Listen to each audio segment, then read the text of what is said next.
सबसे पहली चीज़ ये है कि अगर आप एक कंपनी स्टार्ट कर रहे हैं तो आपको बहुत ज़्यादा हार्ड वर्क करना होगा।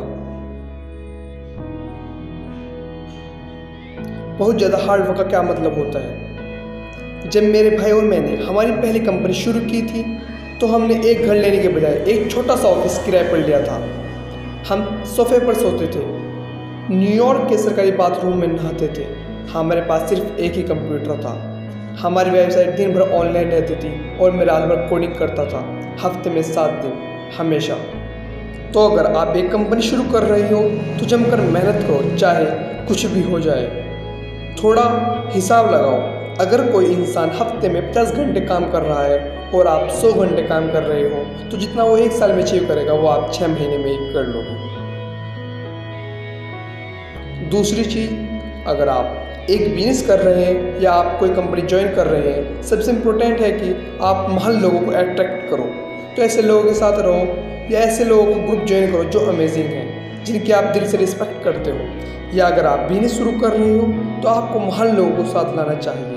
एक कंपनी ऐसे लोगों का ग्रुप होती है जो एक प्रोडक्ट या सर्विस बनाने के लिए साथ काम करते हैं। तो वो ग्रुप कितना टैलेंटेड और हार्ड वर्किंग है और वो ग्रुप किस डायरेक्शन में फोकस्ड है, ये डिसाइड करेगा कि आपकी कंपनी कामयाब होगी या नहीं। तो अगर आप एक कंपनी शुरू कर रहे हैं तो महल लोगों को लाने के लिए जो कर सकते हो करो।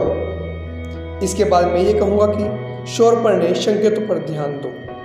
कई कंपनियां यहाँ पर कंफ्यूज हो जाती हैं कि वो बहुत सारा पैसा ऐसी चीज़ों पर और ऐसे कामों पर खर्च करती हैं जो उनके प्रोडक्ट को असल में बेहतर नहीं। फॉर एग्जाम्पल, टेस्ला में हम कभी भी एडवर्टाइजिंग पर पैसा खर्च नहीं करते।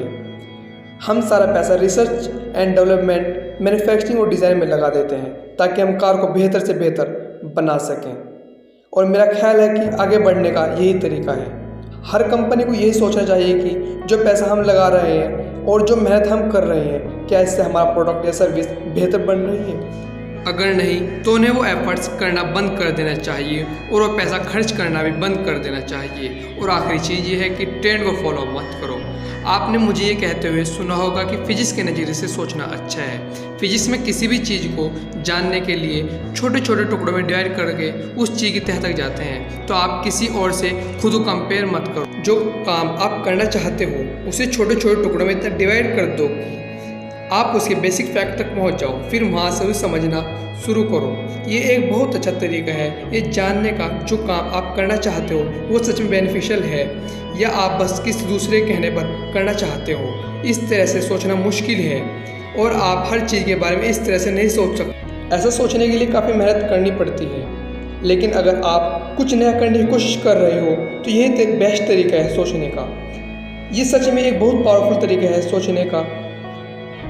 और आखिर में जो चीज़ मैं आपको करने के लिए इनक्रेज करूँगा वो ये है कि आपका ये टाइम रिस्क लेने का है। आपके बच्चे नहीं हैं, आपके पास जिम्मेदारियाँ नहीं हैं, लेकिन जैसे जैसे आपकी उम्र बढ़ेगी जिम्मेदारियाँ बढ़ना शुरू हो जाएंगी और जब आप एक फैमिली होगी तब आप रिस्क लोगे तो वो रिस्क सिर्फ आपका नहीं बल्कि आपकी फैमिली के लिए ले रहे होंगे। ऐसे में रिस्क लेना मुश्किल हो जाता है, काम करना मुश्किल हो जाता है। तो आज आपके पास टाइम है, मैं आपको इनक्रेज करूँगा कि आप आज रिस्क लो, कुछ साहसिक काम करो, आपको इसका कभी अफसोस नहीं होगा।